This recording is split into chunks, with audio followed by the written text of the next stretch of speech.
Primera de Corintios capítulo 15, versículo 12.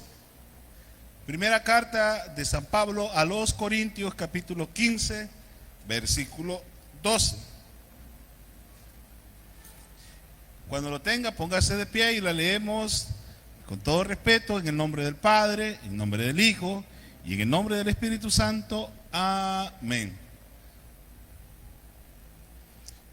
Pero si se predica de Cristo que resucitó de los muertos, ¿cómo dicen algunos entre vosotros que no hay resurrección de muertos?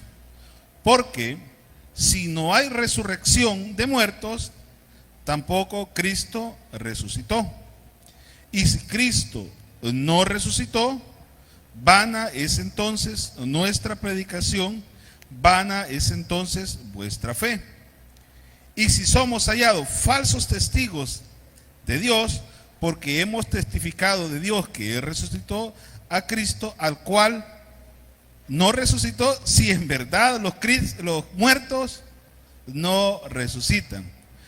Porque si los muertos no resucitan, tampoco Cristo resucitó. Y si Cristo no resucitó, vuestra fe es vana. Aún estáis en vuestros pecados. Vamos a orar.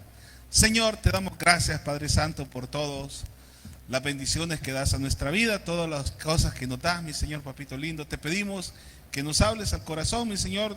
Declaro que soy un inútil pecador, mi Señor, y que si llevo tu palabra no es por ninguna capacidad mía, sino por tu infinita misericordia, Señor. Padre Santo, que la que me permites llevar tu palabra. Por lo tanto, pido al Espíritu Santo que tome control de mi mente, de mi corazón, sobre todo de mi lengua, para lo único que yo pueda hacer es llevar tu santa palabra. Padre Santo, todo esto te lo pedimos en acción de gracias, en el nombre de nuestro Señor Jesucristo. Amén. Pueden tomar asiento, hermano.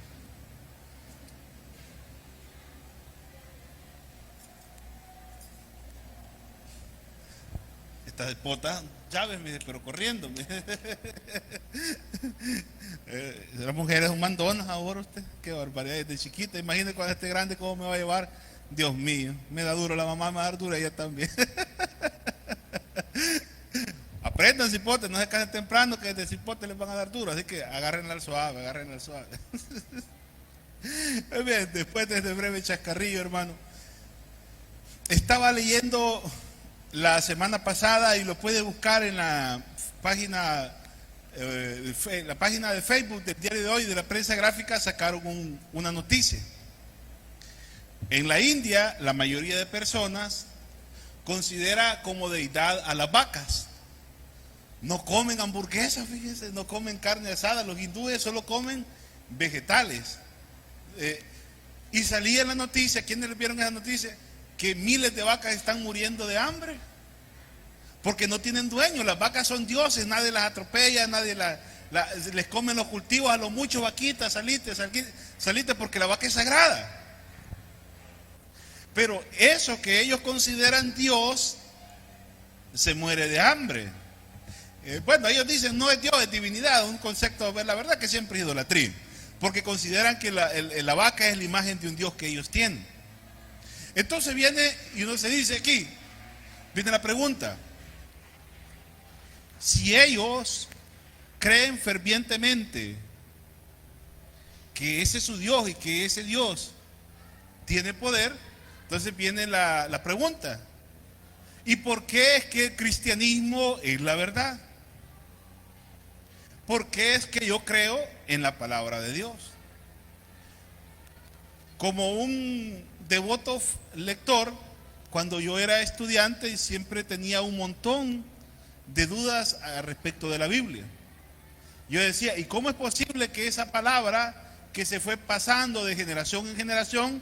Esta era la crítica marxista-leninista. Decía que la Biblia se había corrompido al pasar de mano en mano, de escriba en escriba. Pero ahora la arqueología bíblica ha descubierto textos antiguos.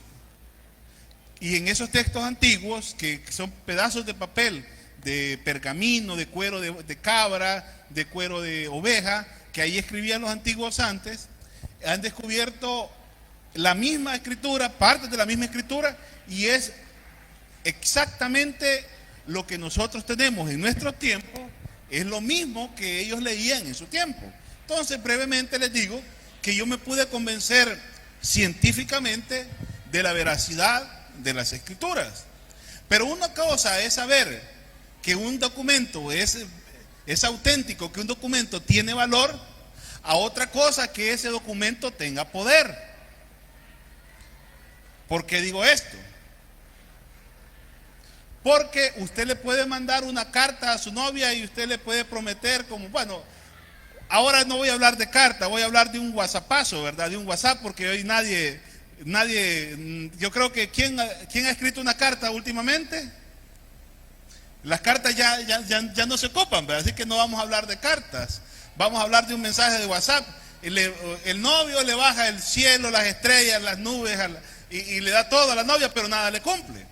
Entonces, ¿por qué la Biblia es veraz? ¿Por qué yo le puedo creer a la Biblia? ¿Por qué yo puedo creer en el Evangelio? Sencillo, porque el cristianismo se basa en un hecho fundamental que partió la historia en dos. La historia de nuestro Señor y Salvador Jesucristo.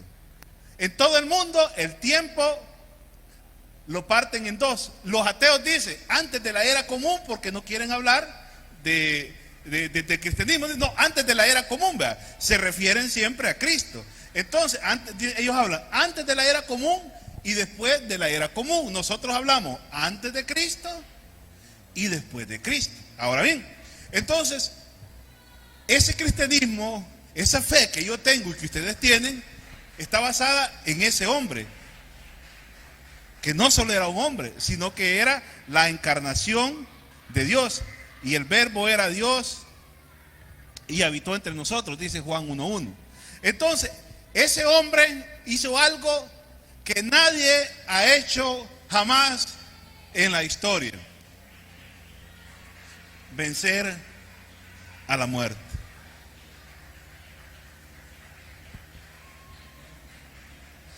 Hermano, una vez yo escuché de que unos pandilleros le habían matado a un miembro, ¿verdad? Y llegaron inmediatamente y el hombre estaba pero reventado a balazos. Y llegaron y hicieron un pacto satánico. Pero ¿sabe qué? No lo levantaron. No lo levantaron. Ahí se quedó tendido el hombre y no lo levantaron. Solo ha habido una persona que ha vencido por su propia voluntad la muerte. Y eso es lo que nosotros, hermanos, predicamos: que Cristo venció la muerte con poder, que Cristo venció y gloria a Dios, y nos dio vida eterna. El día viernes hablábamos de la necesidad del sacrificio de Cristo. Hablábamos que no nos podemos salvar por nosotros mismos. Leíamos Romanos 3:23, por cuanto todos pecaron y están destituidos de la gloria de Dios. Hablábamos que no podemos pagar nuestras cuentas porque somos pecadores. Hablábamos que la remisión solo se puede dar cuando hay un derramamiento de sangre. Hablábamos, hermanos, que solo se puede alguien sin mancha. Juan 1:27, he aquí el Cordero de Dios que quita el pecado del mundo. Entonces hablábamos de la necesidad que teníamos, que Dios había configurado en su ley, que Él tenía que morir por nosotros.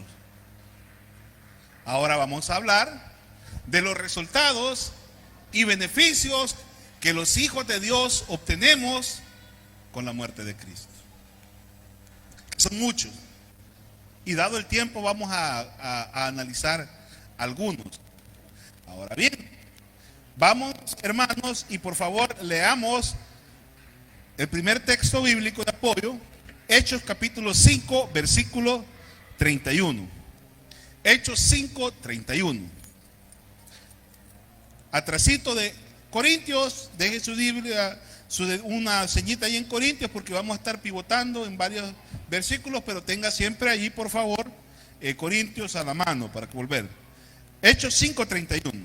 Hablando de Pedro, de Cristo en su sermón, en su primer sermón, dijo Pedro: a este Dios ha exaltado con su diestra por príncipe y salvador, para dar a Israel arrepentimiento y perdón de pecado.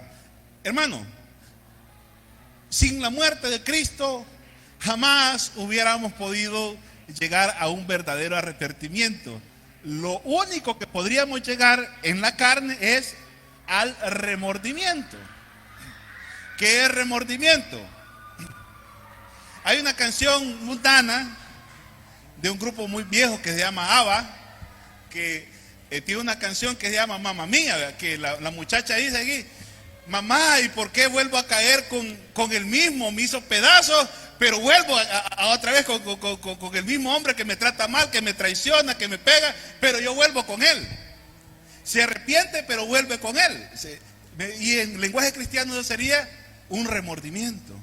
Usted tal probablemente le duele su pecado y dice: ay, pero no lo cambia. Eso se llama remordimiento, porque aquella situación le hace doler, pero usted es incapaz de cambiarla. En cambio, el arrepentimiento es ir hacia una dirección, hacia allá está el pecado, y dejo de ir al pecado y doy 180 grados y ahora sigo a Cristo.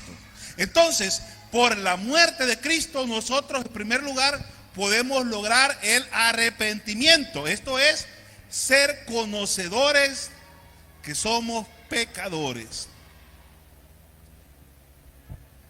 Una vez en la maestría que estoy estudiando, entramos a una discusión bastante filosófica, y era la cuestión que hablaban de las garantías hacia los imputados, ¿verdad? Y yo les decía: mire, es que todos somos malos. No, ¿cómo voy a ser malo? Me dijeron todos los demás, se enojaron. Es que como yo no he matado a nadie, pero somos malos, les decía yo. No, pues sí, pero es que somos malos, les digo. O nunca has robado, ¿cómo no? O nunca te he robado un clic, ¿cómo no? Nunca has insultado, vaya, son malos. No, que yo no he matado a nadie. Entonces, ellos manejan una escuela de que si usted peca mucho, también tiene que hacer buenas acciones, ¿verdad? ¿Por qué? Porque dicen ellos que esto es derivado de los egipcios, que allá van a pesar sus obras buenas y sus obras malas. Y si sus obras buenas son más que sus obras malas, va a entrar al reino de los cielos. Pero la Biblia no es lo que dice. La Biblia es lo que dice: que por gracia soy salvo. Y esto no es de vosotros, sino un don de Dios. Amén. Ahora bien, entonces, cuando nosotros, el primer beneficio que nosotros encontramos en la muerte de Cristo es que podemos llegar al arrepentimiento, y es cuando usted se da cuenta que está pecado, que ya no puede con esa carga, que necesita que alguien le suelte esas cadenas de pecado que antes de conocer a Cristo, necesita que le dé esa limpieza espiritual, esa nueva oportunidad. Y yo no puedo. Y dice: yo necesito un Salvador. Yo necesito que alguien limpie mis pecados. Y como decíamos, ese poderoso detergente, ese poderoso desinfectante es la sangre de Cristo que fue derramada en la cruz del Calvario por nosotros, hermano. Y ahora nosotros gozamos de eso. Segundo beneficio, lo encontramos en Primera de Pedro, capítulo 1, versículo 3. Primera de Pedro, capítulo 1, versículo 3. Está en consonancia con capítulo 3, versículo 16 de Juan, ¿verdad? Pero leámoslo en Primera de Pedro, capítulo 1, versículo 3. ¿Tenemos ahí? Bendito el Dios y Padre de nuestro Señor Jesucristo, que según su grande misericordia nos hizo renacer para una esperanza viva. Y mire, vuelve a tocar el tema: por la resurrección de Jesucristo de entre los muertos. Mire, hermano, es que si no hubiera vida después de la muerte, ¿y qué estamos haciendo aquí, pues? Vámonos para la playa. Si Cristo no es mentira, que vámonos para la playa. Si no ha aprendido a chupar, aprenda. Pero si Cristo resucitó de los muertos, nosotros sí somos dignos de admiración, porque nuestro destino, hermanos, ya no es el infierno, sino que nuestro destino es el cielo. Hermano, no hay nada más práctico que la fe cristiana. La fe cristiana se basa única y exclusivamente en la resurrección de Cristo. ¿Por qué? Porque Cristo murió de la manera que morían los criminales más malos de su época. Murió en lo que nosotros conoceríamos ahora como la inyección letal, como que decíamos ahora la silla eléctrica, que el pelotón de fusilamiento. Cristo murió como un villano. Cristo murió como mueren los hombres más malos. Entonces, y si usted ve la Biblia, todos los discípulos de Cristo, antes de su muerte y de su resurrección, eran unos grandes miedosos. Bueno, ¿qué sucedió cuando Él murió? ¿Se quedaron con Él? ¿O se fueron? ¿Verdad que se fueron? Ahora bien, ¿y por qué después de su resurrección ya no le tuvieron miedo a la muerte? Porque tenían una base sólida en la que Él creer. Cristo había vencido la muerte, hermano. Y nosotros somos cristianos por ese hecho, porque Cristo venció la muerte. Y hasta un corito tenemos: venció la muerte con poder y al cielo se exaltó. Confiar en Él es mi deber, morir no temo yo. Amén, hermano. Cristo nos dio esa esperanza de resurrección. Hermano, puede parecer un ejercicio altamente teórico, pero es lo fundamental. Podemos tener enfermedades, hermano, podemos tener a veces dolencia. Ya cuando uno va para viejo, aparece que con una pata chueca, ¿verdad? Un día le duele un dedo, otro día es la rodilla. A veces uno hasta sabe, ya cuando pasa de los 35, sabe si va a llover, ¿verdad? Le duele la rodilla. Ay, me está haciendo frío, seguro. Y ya la rodilla ya no llega, hermano. Uno se va arruinando poco a poco. Yo me recuerdo cuando era universitario, era chulo yo, hermano. No, yo era levantador de pesas, de levantamiento de potencia. Yo levantaba un montón de pesas, hermano. Pasaba 2-3 horas al día. Pregúnteme ahora, agarro una de 25 libras o hago 25 pechadas, me estoy muriendo. Ay. Ya no digan si hago abdominales. ¿Por qué? El cuerpo se nos va deteriorando. Entonces, ¿por qué yo confío en Cristo plenamente?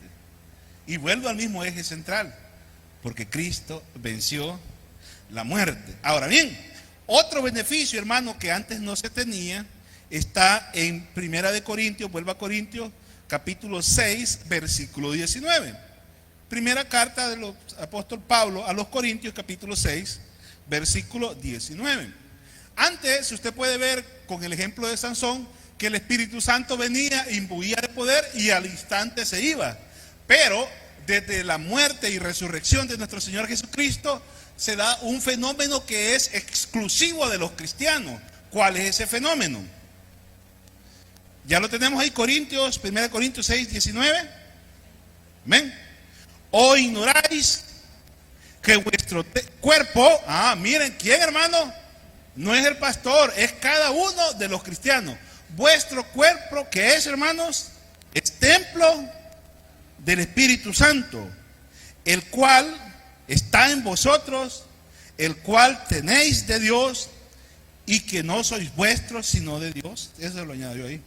Oye, entonces, hermano, si usted verdaderamente tuvo arrepentimiento, experimentó el nuevo nacimiento, Dios Padre nos da un regalo. ¿Cuál es el regalo? Que somos templo y morada del Espíritu Santo, hermano. Entonces, hermano, eso nos da una gran seguridad, pero a la vez uno no lo utiliza. Lo vamos al plano práctico. Levánteme la mano aquel que no le tuvo miedo a la oscuridad de niño. Todos, ¿verdad? Todos le tenemos miedo a la oscuridad, ¿verdad? Y más si oímos que algo se cae. ¡Ay! Dios mío, que no se cae. Y usted empieza a orar como de desaforado, ¿verdad? Porque, y puede ser, en el peor de los casos, que sea un cachudo que anda por ahí. Pero ese es un problema, que ignoramos lo que tenemos en nuestro cuerpo. Que ignoramos que en nuestro cuerpo está el Espíritu Santo. Y si supiéramos y entendiéramos que el Espíritu Santo puede mandar a volar a cualquier cachudo que le quiera hacer una mala jugada, no tendríamos miedo. Pero, ¡ay! Y Dios es nuestro corazón. ¡Ay, este cipote, esta cipota! No he entendido todavía. Ya te voy a dejar que te zarandeen todo por miedoso. Te voy a dejar que te molesten todo porque no has creído en mí al 100%. O no, o dígame usted, ¿cree lo que dice 1 Corintios 6:19? ¿Lo cree o no lo cree? Amén, ¿verdad?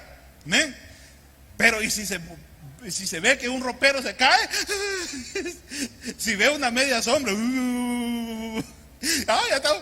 Y hasta a mí no le ha pasado algo así, pero me imagino que me podría llegar a asustar, y eso es normal.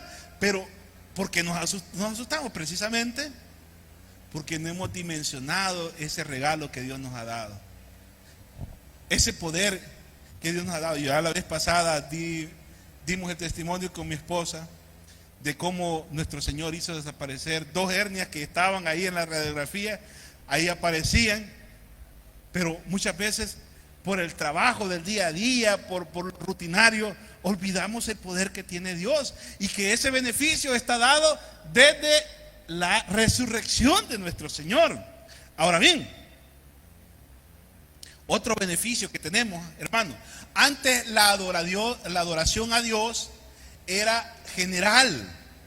Ahora no, hermano, nosotros somos amigos de Dios. Mire lo que dice Mateo capítulo 28, versículo 20. Lo tenemos ahí, Mateo 28, 20. Tenemos compañerismo con Dios.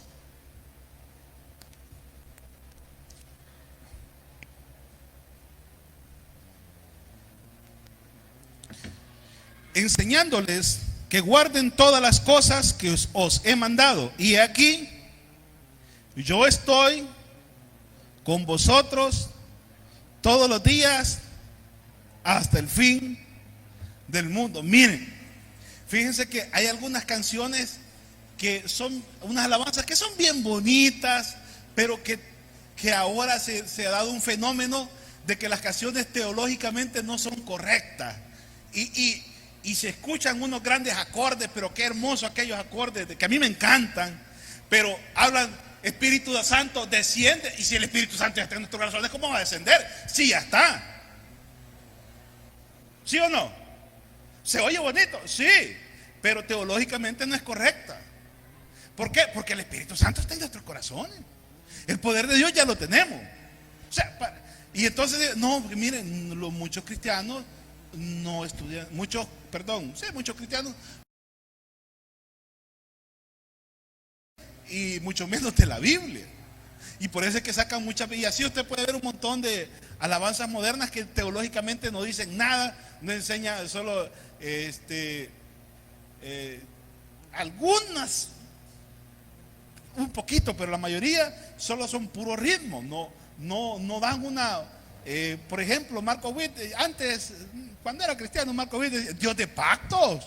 En esa alabanza, Marco Witt habla de los pactos bíblicos, y bien bonito.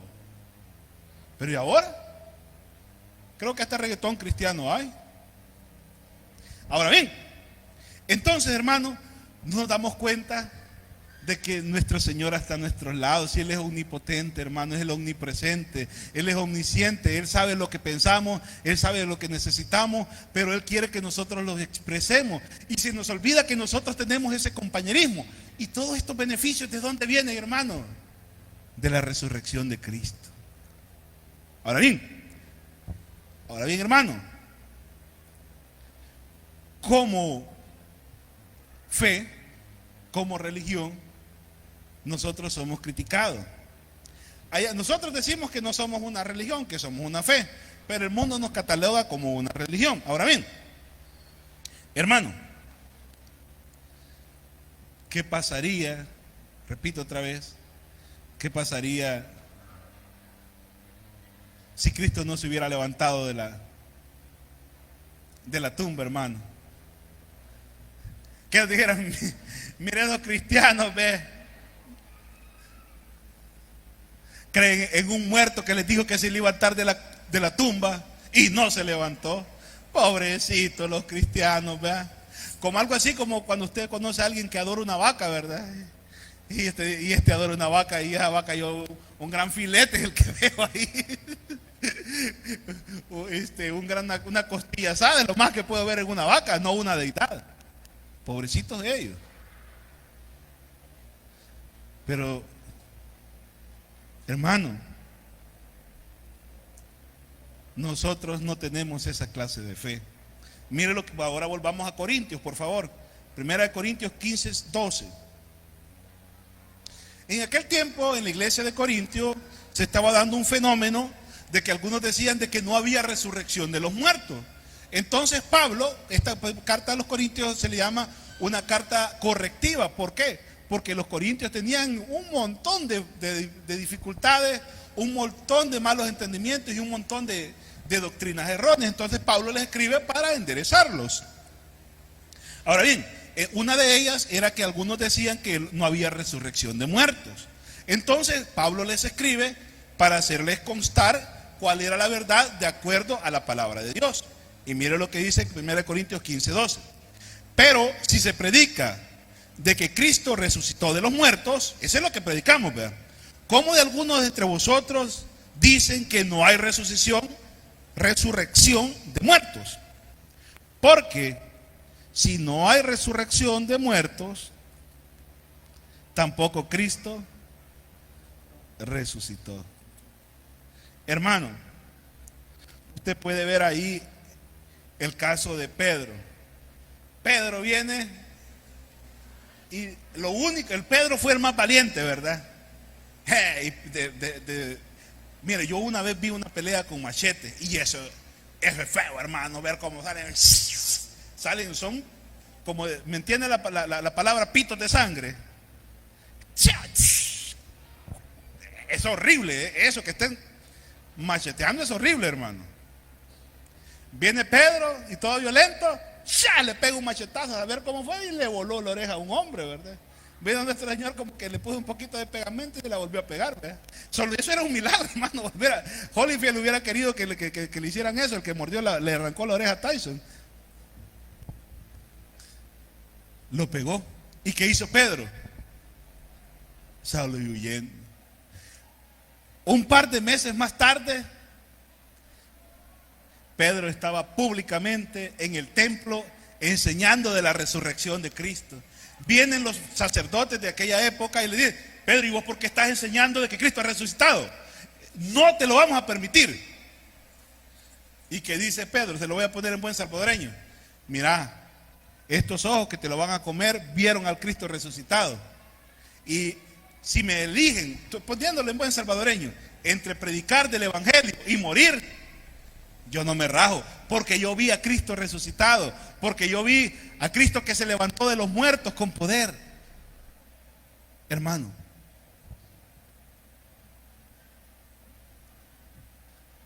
el poder de la resurrección sobrepasa todas nuestras expectativas. El regalo que se nos dio, hablábamos, se recuerdan allá en Colosenses, que explicábamos que todos nuestros pecados, los decretos que dice la Biblia, fueron clavados en la cruz del Calvario y Cristo pagó con su sangre preciosa por nuestros pecados. Hermano, si nosotros lográsemos dimensionar la importancia de la resurrección de Cristo, todas las demás cosas dejarían de tener la falsa importancia que nosotros le damos. No podemos entrar a ese reposo que habla Hebreos, de buscar la salvación por nuestras propias manos, no podemos entrar a ese descanso, a ese reposo de confiar plenamente en nuestro Señor. Pero cuando lo logramos, hermano, y a veces lo logramos, pero se nos olvida, ¿verdad? Como que nosotros tenemos una memoria de corto plazo, que no logramos, no, Cristo murió por mí, ya no tengo que esforzarme más por la salvación, Cristo la hizo no, ay, ¿y qué voy a hacer? ¿Verdad? Y se nos olvida de que hay un montón de beneficios para el creyente al experimentar el nuevo nacimiento dado por la muerte de nuestro Señor Jesucristo. Si nosotros lográsemos dimensionar el poder de Cristo, ya no le tuviéramos miedo a la oscuridad, ya no le tuviéramos miedo a la muerte, ya no le tuviéramos miedo al dolor, porque sabemos que nuestra ciudadanía está, como dice Filipenses, está en los cielos. Porque sabemos que nuestra residencia definitiva, no temporal, está en los cielos. Porque sabemos que todo lo que nosotros necesitamos, lo que somos, Dios lo tiene en sus manos. Porque si verdaderamente dimensionáramos ese poder de Dios, pecaríamos menos o no pecaríamos. Porque nos diéramos cuenta que Dios está con nosotros 24/7. Cada segundo que nosotros vivimos, ahí está Dios con nosotros. Y creemos que porque nos escondemos del pastor, porque nos escondemos de los hermanos, Dios no nos ve. Eso es un terrible error, hermano. En lo peor de nuestro pecado, de nuestro adulterio, de nuestra fornicación, de nuestras borracheras, de nuestra inmundicia, ahí está Dios con nosotros. Y si nos diéramos cuenta, nos daría bastante vergüenza estar practicando el pecado sabiendo que Dios está a nuestro lado. ¿Pero por qué? Porque no dimensionamos la resurrección de Cristo. Porque no dimensionamos que el precio fue pagado. Que nuestra salvación, hermanos, para nosotros es gratis. Cristo pagó la cruz, en la cruz, el precio. Para nosotros, hermanos, obviamente no es por una repetición, porque no caeríamos en el error del catolicismo, es decir, el Señor Jesús, si no es de corazón, si no experimenta un nuevo nacimiento, un verdadero arrepentimiento, eso se le daría una vana repetición de palabras. Pero cuando usted experimenta el nuevo nacimiento, producido de un auténtico arrepentimiento, basado en la evidencia de la muerte y la resurrección de nuestro Señor Jesucristo, usted pasa a ser un hijo de Dios, con todos estos y muchísimos beneficios que hay. Y de ahí la importancia, hermano, de la resurrección de Cristo. El que tiene oídos para oír, que oiga.